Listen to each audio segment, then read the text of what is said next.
അപ്പം ഇന്ന് നമുക്ക് ബ്ലൈൻഡ് ബാഗ് ഉണ്ടാക്കിയെടുത്താലോ. ബ്ലൈൻഡ് ബാഗ് എന്താണെന്ന് അറിയാത്ത ആൾക്കാർ കുറച്ചേ ഉണ്ടാവും. ഇതെന്തായാലും ഒരു കിൻഡർ ജോയ് പോലെയുള്ള സർപ്രൈസ് ആയിട്ടുള്ള ഒരു സംഭവമാണ്. ഇത് നമ്മളെ നാട്ടിൽ കിട്ടുമെന്നൊന്നും അറിയില്ല. എന്തായാലും നമുക്കിന്നത് ഉണ്ടാക്കിയെടുക്കാം.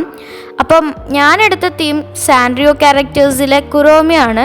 ഇപ്പായരെ കുറോമിനോട് ഭയങ്കര എന്തോ ഒരു ഇഷ്ടം. ആദ്യം സിനിമറോളെല്ലാം ഏനും, പക്ഷേ ഇപ്പോൾ കുറോമിയായി. അപ്പം എന്തായാലും നമുക്ക് കാര്യത്തിലോട്ട് കിടക്കാം. ആദ്യം തന്നെ നമ്മൾ A4 ഷീറ്റ് ഇതേപോലെ രണ്ടായിട്ട് ഫോൾഡ് ചെയ്തിട്ട് അതിൻ്റെ ഫ്രണ്ട് പേജായിട്ട് ഞാൻ കുറോമിൻ്റെ ഒരു പിക്ചർ സെലക്ട് ചെയ്തിട്ടുണ്ട്. ഇത് വരക്കാൻ ബുദ്ധിമുട്ടുള്ള ആൾക്കാർ പിൻട്രസ്റ്റ് നിന്ന് ഡൗൺലോഡ് ചെയ്തെടുത്തിട്ട് പേപ്പർ കോപ്പി ആപ്പിൽ നമുക്ക് ഈസി ആയിട്ട് ട്രേസ് ചെയ്തെടുക്കാൻ കഴിയും. അപ്പം അങ്ങനെ ട്രേസ് ചെയ്തെടുത്താൽ മതി. എന്നിട്ട് നമ്മൾ ഇതേപോലെ മേലയിൽ കുറോമിന്ന് എഴുതി കൊടുത്തിട്ട് ബ്ലൈൻഡ് ബാഗ് എന്നും കൂടിയും അടിയിൽ എഴുതി കൊടുക്കുന്നുണ്ട്. ഇത് ഞാൻ കുറേ ആയി സംഭവം ഉണ്ടാക്കണമെന്ന് വിചാരിച്ചിട്ട് ഇതിനായിട്ടുള്ള സാധനങ്ങളൊന്നും കിട്ടട്ടെ എന്ന് വിചാരിച്ച് കാത്തിരുന്ന് അങ്ങനെ കുറേ ടൈം പോയതാണ്. എന്നിട്ട് ഞാൻ ഇതിൻ്റെ 3 സൈഡും ഞാൻ ഗമ്മ് വെച്ചിട്ട് ഗ്ലൂ വെച്ചിട്ട് ഒട്ടിച്ചു കൊടുക്കുന്നുണ്ട്.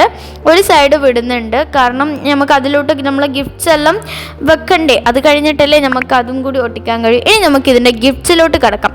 ഗിഫ്റ്റ്സ് ആയിട്ട് ആദ്യം ഞാൻ സ്റ്റിക്കറാണ് ഉണ്ടാക്കിയെടുക്കാൻ പോകുന്നത്. സ്റ്റിക്കർ ഉണ്ടാക്കുന്ന പ്രോസസ്സ് ഞാൻ അധികം നിങ്ങളോട് ആരോടും പറയണ്ടല്ലോ അല്ലേ. ആദ്യം തന്നെ നമ്മൾ കുറച്ച് പിക്ചേഴ്സ് എടുക്കുക. എന്നിട്ട് അതെല്ലാം ഇതേപോലെ തന്നെ വരച്ചെടുത്തിട്ട് കുറച്ച് വൈറ്റ് സ്പേസ് വിട്ടിട്ട് മുറിച്ചെടുക്കുക. എന്നിട്ട് നമ്മൾ ടേപ്പ് എടുത്തിട്ട് ഇതേപോലെ ഒട്ടിച്ചിട്ട് കുറച്ച് ടേപ്പ് വിട്ടിട്ട് ഇതേപോലെ മുറിച്ചെടുക്കുക.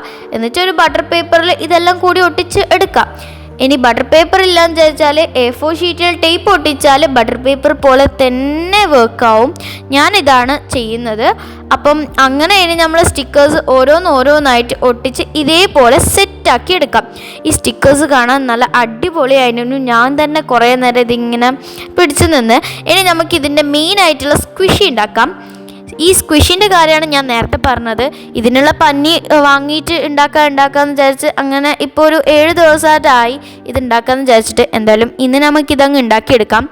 ആദ്യം തന്നെ കുറോമിനെ ഇങ്ങനെ ഒരു പേപ്പറിൽ വരച്ചെടുത്തിട്ട് ഇതേപോലെ 3 സൈഡും ഒട്ടിച്ചു കൊടുത്തിട്ട് അതിൻ്റെ ഉള്ളിൽ സ്റ്റഫ് ചെയ്യാൻ വേണ്ടിയിട്ട് നമുക്ക് പേപ്പറോ എന്തെങ്കിലും എടുക്കാം. ഞാനിവിടെ ടിഷ്യൂ ആണ് എടുത്തിട്ടുള്ളത്. ഇതിന് ശരിക്ക് ഇതിന് യൂസ് ചെയ്യുന്നത് ഞാൻ കണ്ടിട്ടുള്ളത് നമ്മളെ കോട്ടനാണ്, പഞ്ഞിയാണ് ഇതിൽ ഞാൻ സാധാരണ എല്ലാവരും യൂസ് ചെയ്യുന്നത് കണ്ടിട്ടുള്ളത്. പഞ്ഞിയില്ലാത്ത ആൾക്കാർ പേപ്പറോ എന്താ വേണ്ടതെന്ന് വിചാരിച്ചാൽ ഇതാക്കാം. ഇനി നമുക്ക് ഇതെല്ലാം ഒരു കവറിലാക്കിയിട്ട് നല്ല വൃത്തിയിൽ ഇതിൻ്റെ ഉള്ളിൽ ഇട്ട് വെച്ചാൽ മതി. അതിൻ്റെ മുന്നേ ഇതിൻ്റെ ബാക്ക് സൈഡ് നമുക്ക് റെഡിയാക്കി എടുക്കാം. ഇതേപോലെ കുറച്ച് റൗണ്ട്സ് വെച്ചിട്ട് കോമൺ, എപ്പിക്, ലെജൻഡറി എന്നെല്ലാം പറഞ്ഞിട്ട് ഇങ്ങനെ എഴുതി കൊടുക്കാം. എന്നിട്ട് നമ്മൾ നമ്മുടെ സ്ക്വിഷിയെല്ലാം ഇതേപോലെ വേറെ ഒരു ബാഗിൽ ഇങ്ങനെ പേപ്പർ ബാഗ് ഉണ്ടാക്കിയിട്ട് അതിലിട്ട് കൊടുത്തിട്ട് വലിയൊരു ക്വസ്റ്റ്യൻ മാർക്കും കൂടിയും ഇട്ട് കൊടുക്കാം. കാരണം ഇത് എന്താണെന്നറിയില്ലല്ലോ. അപ്പം എന്നിട്ട് നമ്മൾ ഒരു ചെറിയ കാർഡിൽ ഇതേപോലെ റയർന്നും കൂടിയും എഴുതി കൊടുത്തിട്ടുണ്ട്. അതിൻ്റെ കൂടെ തന്നെ ഇതിൻ്റെ ബാക്കിലുള്ള ഇങ്ങനെ ഇത് റയറാണോ എന്ന് നോക്കുന്ന സ്ഥലത്ത് ഓരോന്നും കളേഴ്സ് എല്ലാം അടിച്ചു കൊടുത്തിട്ടുണ്ട്. അപ്പം ഇതാണ് നമ്മുടെ ബ്ലൈൻഡ് ബാഗ്. ഇത് ഇതുവരെയായിട്ട് ഉണ്ടാക്കാത്ത ആൾക്കാർ ഒന്ന് ട്രൈ ചെയ്ത് നോക്കിക്കോ. കാരണം ഇത് സംഭവം അടിപൊളിയാണ്. അപ്പം ചാനൽ ഇഷ്ടമായിട്ടുള്ള ആൾക്കാർ ലൈക്കും ഷെയറും സബ്സ്ക്രൈബും ചെയ്യാൻ മറക്കണ്ട. ഇനിയും ഇങ്ങനത്തെ കുറേ അടിപൊളി വീഡിയോസ് വരുന്നതായിരിക്കും. Stay tune. ബൈ.